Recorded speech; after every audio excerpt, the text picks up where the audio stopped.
알트코인은 투자 원칙이 좀 명확하게 정해져 있습니다. 그 원칙을 지키지 않고 투자하시면 절대 다수는 마이너스를 경험한다라고, 이거는 뭐 제가 좀 장담을 드릴 수가 있어요. 대부분 이제 그런 식으로 단기적으로 사고 팔기를 반복하시는 분들은 투자에 궁극적으로는 실패하는 경우들이 많이 있는 거죠.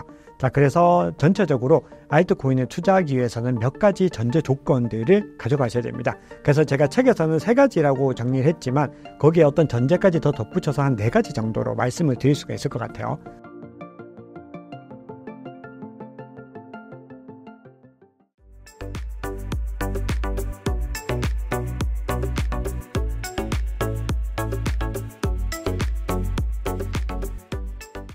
알트코인을 투자해야 하는 이유를 설명해 주신다면요?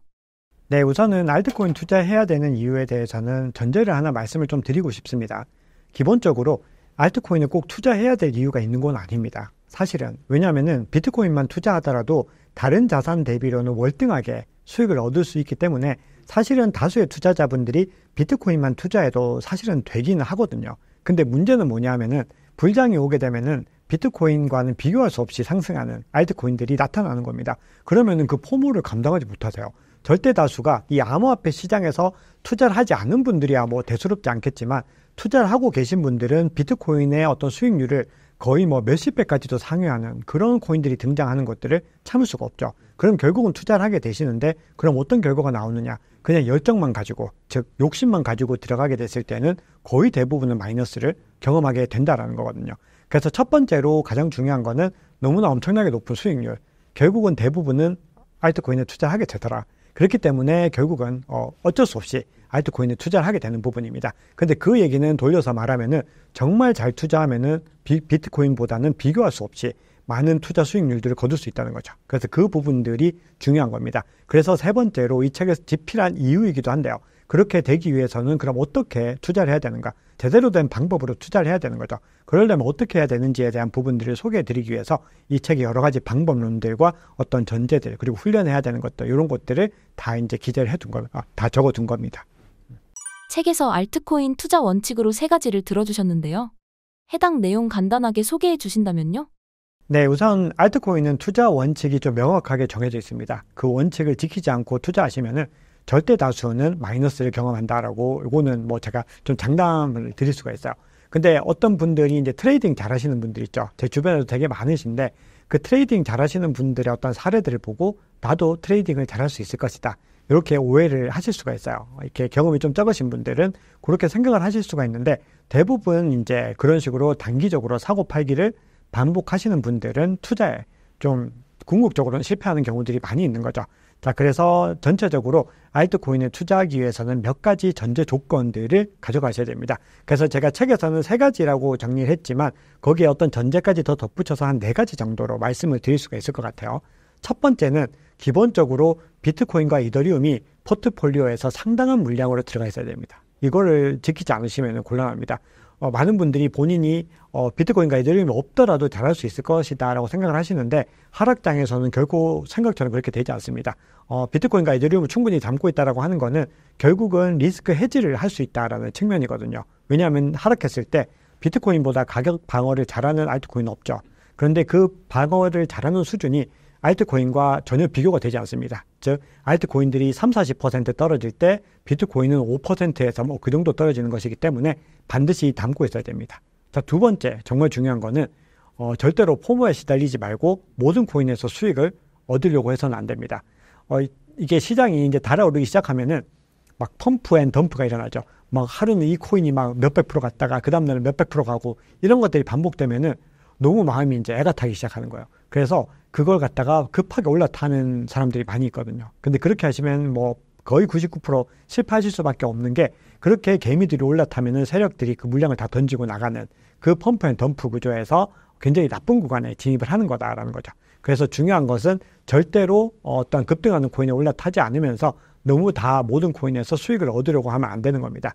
제가 요거는 어떤 예를 한번 좀 들어보려고 하는데 우리 워런 버핏이라고 하는 굉장히 좀 대투자가가 있죠. 그분이 물론 비트코인을 싫어하십니다만 그분이 이제 어떤 다큐멘터리에서 했던 얘기가 있는데 전설적인 타자인 테드 윌리엄스라고 하는 타자가 있는데 그 사람이 뭐 평균 타율이 역사상 최고를 기록을 했어요. 그리고 0.4, 그러니까 4할을 치는 그런 타자였는데 그 테드 윌리엄스가 했던 얘기 중에서 본인이 어떻게 하면은 4할을 칠 수 있는가 그거를 봤더니 대부분이 스트라이크 존에 들어오는 공들을 77개 정도로 구간을 나눠봤더니 본인이 딱 원하는 구간에 들어오는, 즉 정중앙에 들어오는 것만 열심히 쳤더니 4할을 기록을 한 거예요. 그런데 굳이 스트라이크 존에 들어오는 것이긴 하지만 그 구간을 벗어난 것들을 쳤더니 0.23, 그렇게 2할 3푼으로 바로 떨어지더라는 거죠. 그 얘기는 뭐냐 하면은 너무 많은 코인들에서 성공을 거두려고 노력할수록 타율은 더 낮아진다는 겁니다. 그래서 결국은 가장 중요한 것은 모든 코인에서 욕심을 내는 것이 아니라 내가 가장 잘 알고 있는 코인에서 수익을 잘 얻는 것이 중요하다는 거죠. 자, 그러기 위해서는 어떻게 해야 되느냐? 결국은 저평가 구간에서 사야 됩니다. 즉, 내가 좋아하는 코인을 가장 낮은 구간에서 사서 기다리다가 그때 펌프가 오면 그때 팔고 나가는 거죠. 그러니까 펌프하는 것에 올라타는 것이 아니라 꾸준히 기다리고 있다가 내가 가지고 있는 코인이 펌프하는 순간들을 기다려야 된다는 겁니다. 그게 가장 중요한 전략이고, 마지막 네 번째는 앞서 제가 트레이딩에 대해서 말씀을 드렸지만 자주 사고 팔기를 하는 것은 안 되지만 알트코인 같은 경우는 존버를 하면은 마이너스를 경험하게 됩니다. 그래서 그냥 맹목적인 존버를 하면 안 되고 앞서 말씀드렸던 어떤 과열 지표들 있죠. 이런 것들을 확인하시면서 분할 매도를 일정 부분 하셔야 됩니다. 그리고 원금을 만약에 원금에서 200% 뭐 100% 수익률을 거뒀을 때는 본인의 원금도 회수하는 전략들을 가져가시면서 전체적으로 시드를 안전하게 지킬 수 있는 전략들을 같이 가져가셔야 되죠. 저평가된 알트코인 찾는 법 5가지를 책에서 제시하고 있습니다. 그중 3가지만 말씀 부탁드립니다. 우리가 그 모든 자산이 마찬가지죠. 저평가된 구간에서 사야 됩니다. 가령 부동산을 예를 들어도 부동산이 우리가 한창 오를 때 너무 높은 가격에서 사서 굉장히 좀 고생하시는 분들도 계시죠. 그런 경우는 이제 고평가된 구간에서 이제 들어가신 사례가 되는 거고, 몇 년 전에 만약에 또 부동산을 매입하신 분들은 굉장히 저렴한 가격에 또 매집을 하셔가지고 뭐 지금도 2배, 3배 그 이상 수익을 보는 분들도 계시는 거죠. 결국은 아무리 좋은 자산이라도 저평가된 구간에서 매입하지 않으면은 손해를 보게 됩니다. 그래서 특히 비트코인을 비롯한 이 암호화폐처럼 변동성이 너무 큰 자산 같은 경우는 저평가 구간을 보는 게 가장 중요하죠. 자, 그러면 저평가 구간을 확인할 수 있는 방법은 어떤 것들이 있느냐? 기본적으로 펀더멘탈 대비로, 즉 어떤 수치들 있죠. 객관적으로 나오고 있는 수치 대비로 시가총액이 아직까지 높지 않다. 그러면은 저평가된 거겠죠. 가령 거래량이 되게 많이 나오고 있는데 아직까지 가격이 낮다? 그러면은 저평가가 됐을 가능성이 높습니다. 자, 그래서 그런 기준으로 몇 가지를 살펴보시면은 첫 번째는 유동성입니다. 유동성을 가장 중요하게 보셔야 되는데 이 유동성은 어떤 의미냐 하면은 그냥 거래량이 가장 많이 나오는 것을 기본적으로 보시면 됩니다. 그리고 거래 횟수가 얼마나 나오고, 그리고 거래소에서 오더북에서 얼마나 많은 주문들이 꽉 채워져 있고, 거기다 뭐 트랜잭션도 포함이 되고요. 다양한 어떤 거래에 대한 볼륨들이 나오고 있는데 거기에 대비해서 아직까지 가격이 많이 오르지 않은 코인들을 찾아내면은 성공 확률이 높은 거겠죠. 그래서 거기에 대해서 제가 책에서 소개하고 있는 거는 카이코에서 집계한 데이터입니다. 이건 어떤 데이터냐 하면은 유동성 순위와 시가총액 순위를 갖다가 측정을 한 겁니다. 그래서 만약에 유동성 순위가 되게 높은데 시가총액 순위가 낮다. 그럼 이건 어떤 의미냐 하면은 저평가되었다는 거죠. 유동성 대비로 시가총액이 낮기 때문에 언젠가는 시가총액이 그 가격까지 올라올 수 있다라는 부분들을 의미하는 거죠. 반대로 거래는 얼마 이루어지지 않는데 가격이 너무 높다. 그러면은 이제 고평가가 되어 있는 겁니다. 그런 경우는 단기적으로는 뭐 조정이 올 수도 있는 거죠. 자, 두 번째로 볼 수 있는 거는 자본 규모입니다. 결국은 이 블록체인이나 이 프로토콜에 얼마나 많은 돈이 묶여 있느냐, 이게 되게 중요하겠죠. 그러면 기본적으로 많은 돈이 묶여 있다라고 하면은 안정적인 체인이다, 이렇게 기본적으로는 볼 수 있습니다. 왜냐하면 그만큼 많은 기관들이 이 체인을 신뢰하기 때문에 이 위에 많은 물량들을 넣는 거거든요. 그래서 이걸 TVL이라고 해서 토탈 밸류 락드라고 하죠. 예치된 자금인데 여기서도 또 중요한 게 예치된 자금이 많이 있는데도 불구하고 아직까지 시가총액이 낮다. 그러면은 저평가되어 있을 가능성이 높죠.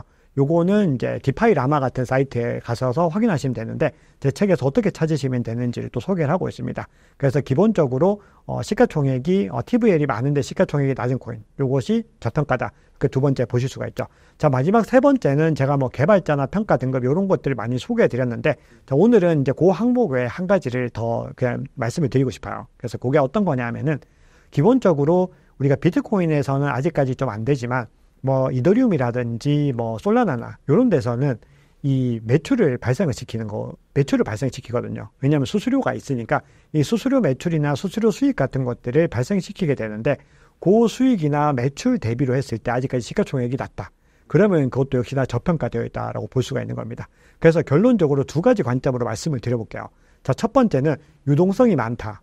TVL, 토탈 밸류락들 예치된 자본이 많다. 그리고 매출 수수료가 많다. 그러면은 기본적으로 펀더멘털이 좋은 코인이다. 볼 수가 있겠죠. 그리고 두 번째, 그것 대비로 시가총액이 아직까지 별로 높지 않다. 그러면은 저평가되어 있다. 이렇게 아주 쉽게 정리를 할 수가 있습니다. 작가님이 생각하시기에 지금 저평가된 알트코인은 무엇이라고 보시나요? 네, 지금 이제 어떤 특정 종목을 말씀드리면은 이 방송이 나갈 때 또 고평가가 되어 있을 수가 있어요. 그러다 보니까 요거는 방법론을 좀 말씀을 드리면 제가 앞서 말씀드렸던 중요한 이슈입니다. 우리가 이 알트코인 투자할 때 가장 중요하게 봐야 되는 것 중에 하나만 꼽으라고 하면은 저는 펌프 앤 덤프를 절대 반대로 하면 안 된다라는 거를 강조를 드리고 싶어요. 자, 이게 어떤 의미냐면은 많은 분들이 가격이 올라가기 시작하면은 이게 천정부지로 올라갈 거라고 생각을 하시는 거예요. 그래서 내가 여기에 급하게 올라타지 않으면은 너무 큰 손해를 볼 것 같아 라고 생각을 해서 올라타십니다. 가령 예를 들어서 상장이 됐을 때 상장뱀을 쏘고 올라가죠. 그러면 거기에다가 막 올라타시는 분들이 계세요. 그리고 막 우후죽순 펌핑이 되면은 거기다가 올라타시는 분들이 계시는 거죠. 근데 그렇게 하시면은 절대 안 된다는 겁니다. 알트코인을 투자할 때는 무조건 펌프가 끝나고 마지막 덤프 구간에서도 야, 이게 이렇게까지 떨어져도 될까? 요런 의구심이 들면서 이게 망하는 거 아닐까? 요런 의구심이 들 정도까지 떨어지면 그때가 가장 좋은 매직 구간입니다. 그래서 제가 스터디에서 이렇게 말씀드려요. 만약에 본인이 원하는 알트코인이 급등한다. 그러면 이제 쿨하게 보내주는 겁니다. 안녕 하고 보내주는 거죠. 그러고 나서 꼭 또 보자를 얘기를 하는 거예요. 근데 그러면은 정말 귀신같이 예전 구간으로 돌아와 있어요. 2개월, 3개월 뒤에 제자리로 돌아와 있다는 거거든요. 그러니까 그 흐름을 생각하시면 됩니다. 급등하는 것은 보내고 그때는 이미 가지고 있던 사람들의 몫입니다. 이미 가지고 있는 홀더들은 급등한다. 그러면 이제 이거 언제 수익 실현을 해야 되냐. 그걸 기다려야 되는 거죠. 그러다가 과열 구간이 오면 던지고 나가는 거죠. 그런데 잘못된 투자자들이 이 구간에 과열 구간에 올라타시면은 이분이 상투를 잡고 청소를 당하는 거예요. 설거지 당한다는 거죠. 그러면 결국은 떨어진 이 구간까지 기다렸다가 사셔서 다음번에 펌핑이 오게 되면 그때 팔고 나가는 거죠. 근데 이게 우리가 지금 흐름들을 보시면요. 계속해서 순환 펌핑이 있기 때문에 돌아가면서 계속 펌핑이 옵니다. 그러니까 이번에는 비트코인 생태계가 하루 펌핑을 하면은 그 다음에 솔라나가 생태계가 펌핑을 하고 그 다음날 되면 뭐 민코인이 펌핑하고 그 다음날 되면 AI가 펌핑하고 이런 흐름들이기 때문에 결국은 기다리시면서 어떤 코인이 펌핑했죠. 그러면 이걸 선택하는 게 아니라 그럼 이 시점에 지금 덤핑한 게 어떤 거냐 이걸 찾는 전략들을 가져가셔야 됩니다. 이것만 잘 하셔도 최소한 크게 손해보시는 일 없이 알트코인을 투자하실 수가 있습니다. 책을 보니 알트코인에도 정말 많은 종류가 있다는 걸 알게 되었습니다. 현재 주목받고 있는 알트코인은 어떤 것들이 있나요? 네, 제가 책에서 알트코인을 굉장히 좀 세부적으로 분류를 했습니다. 결제 및 거래 암호화폐와 플랫폼 암호화폐, 유틸리티 암호화폐로 분석을 했고 유틸리티 암호화폐와 더불어서는 중요한 섹터들을 다 정리를 했죠. 뭐 AI부터 디핀이나 뭐 생태계들도 정리를 하고 있고 뭐 RWA, 뭐 게임, 뭐 대부분의 디파이까지 다 정리를 하고 있습니다. 책에서는. 자, 그런데 우리가 이제 주목해야 되는 거는 플랫폼 암호화폐 기반의 어떤 프로젝트들과 유틸리티를 좀 주목을 하셔야 되는데 결제 및 거래 암호화폐는 대장이 비트코인입니다. 그런데 비트코인 이외에 결제 및 거래 암호화폐 중에서 시장에서 회자되고 있는 것이 너무 없죠. 가령 예를 들어서 비트코인 캐시라든지 뭐 리플이나 이런 코인들이 대표적으로 포함이 되지만 대부분은 좀 오래된 내러티브를 가지고 있다는 거죠. 그래서 먼저 설명드리기 전에 좀 중요한 거는 만약에 지금 신규로 진입을 하셨다거나 아니면 좀 오래되셨더라도 뭐 물려있는 코인들이 있더라도 과거의 어떤 내러티브를 가진 프로젝트들보다는 기본적으로는 신규 프로젝트를 더 주목하셔야 됩니다. 그게 결국은 우리의 소중한 자산들을 지킬 수 있는 방법들입니다. 왜냐하면은 오래된 것을 물타기 했을 때 상승할 수 있는 어떤 추세에 대한 확률보다는 새로운 프로젝트들이 이 내러티브에 의해서 기관이나 이런 것들의 채택을 받을 확률이 상대적으로 조금 더 높거든요. 물론 뭐 락업 해제나 이런 것들 때문에 어떤 신규 프로젝트들이 불리한 측면도 분명히 있습니다. 하지만 그것들을 뛰어넘는 내러티브들이 분명히 존재하기 때문에 그거를 먼저 유의하셔야 되고요. 자, 그러면 지금 시점에서 좀 주목해야 되는 프로젝트는 어떤 것들이 있느냐? 우선 기본적으로 생태계로 봤을 때는 앞서 제가 비트코인 생태계 말씀드렸죠. 비트코인 생태계가 있고 그리고 솔라나 생태계에 주목하셔야 됩니다. 솔라나 같은 경우는 기본적으로 과거에는 이더리움보다 안정성이 훨씬 더 떨어지고 뭔가 뭐 인기, 마케팅 이런 것들에 의해서 상승한다라고 생각을 했는데 지금은 그 내러티브는 이제 좀 옛날 내러티브가 됐습니다. 지금 덱스 거래량도 그렇고 트랜잭션도 그렇고요. 이더리움보다 솔라나가 월등하게 많이 나오고 있습니다. 그 얘기는 솔라나가 이제는 근본 코인, 펀더멘탈상의 근본 코인이 됐다라는 거죠. 자, 그 얘기는 결국은 솔라나 생태계에 있는 프로젝트들이 향후에 성장할 가능성들도 과거보다 더 높아졌다라는 겁니다. 그래서 이번 시즌에 솔라나를 눈여겨보셔야 되고, 자, 그리고 이더리움 생태계에서는 레이어 2가 중요하겠죠. 그래서 그 레이어 2 중에서 지금 어떤 것들이 부각되느냐, 뭐 가령 뭐 아비트럼도 있고 옵티미즘도 있고, 그 외에 요즘에 뭐 멘틀 같은 프로젝트들도 뜨고 있고 많습니다. 정말 많은 프로젝트들 일일이 열거하기 힘들 정도로 레이어 2는 많습니다. 자, 그런데 그 중에서도 지금 가장 많은 트랜잭션들을 가지고 가고 있는 프로젝트를 언급을 하면은 베이스 생태계죠. 그래서 결국 베이스 생태계에서 어떤 프로젝트들이 뜰 것인가, 그걸 또 주목하셔야 됩니다. 그리고 마지막 네 번째는 지금 시점에서는 투자하시기에 상당히 고평가되어 있습니다. 그래서 제가 지금 말씀드리는 거를 지금 시점에서 사시는 것은 안 됩니다. 우리가 반드시 말씀드리지만 제가 앞서 말씀드렸죠. 종목보다 더 중요한 것은 타이밍이다. 저평가 여부가 더 중요하다 말씀드렸기 때문에 톤코인이 올해 이제 나오고 나서는 막 거침없이 상승을 했습니다. 그런데 어떤 하락의 틈을 주지 않고 계속 상승을 했거든요. 그래서 펀더멘탈 대비로 톤코인을 살펴보니까 굉장히 많이 고평가가 되어 있어요. 자, 그럼에도 불구하고 톤코인이라고 하는 이 생태계가 텔레그램을 기반으로 하다 보니까 사용성이 많잖아요. 텔레그램 회원도 굉장히 많고, 그러다 보니까 여기서 어떤 여러 가지 어떤 프로젝트들을 할 수 있는 것들이 많다는 거죠. 그래서 최근에 낫코인이라고 해서 민코인도 가격이 많이 폭등했거든요. 그래서 이런 흐름들을 한번 살펴보시면은 기본적으로 어떤 생태계를 주목해야 되는지 알 수가 있습니다. 그래서 여기서 저평가된 걸 찾으시면 되고요. 그리고 이제 섹터로 봤을 때는 우리가 RWA를 가장 중심에 우선 두셔야죠. 왜냐하면은 RWA라고 하는 거는 어떻게 보면은 블록체인이 금융과의 결합을 위해서 가고자 하는 궁극의 방향성이다. 결국 모든 금융에 대한 자산들, 모든 자산을 블록체인 위에다 다 올릴 테야 라고 하는 내러티브를 가지고 있기 때문에 기본적으로 RWA는 올해 그리고 남은 기간 동안에도 좀 주목을 하셔야 됩니다. 그리고 또 하나 중요한 거는 AI죠. AI가 엔비디아가 최근에 액면 분할했죠. 그러고 나서 뭐 한번 크게 찍고 내려왔는데 계속해서 이제 상승 추세를 이어가고 있죠. 거기다가 애플이 AI를 이제 발표했죠. 애플 인텔리전스가 발표되고 한번 하락을 했다가 막 하루에 7% 상승했잖아요. 그러고 나서 다시 시가총액 1위도 탈환했거든요. 그런 움직임들을 살펴보면은 결국 지금 시장에서 어떤 기업들을 움직이는 화두도 AI고, 그것들이 영향을 줘서 코인 시장에서도 AI 테마가 가장 좋은 내러티브로 작용을 하는 겁니다. 그래서 두 가지 섹터들, 즉 아까 말씀드렸던 네 가지 생태계, 두 가지 섹터들에서 중요한 코인들을 잘 골라보시는 게 좋습니다. 그리고 거기에 대한 어떤 가이드들은 제가 책에서 자세하게 소개하고 있으니까요. 한번 궁금하신 분들은 한번 보시면 도움이 될 것 같습니다.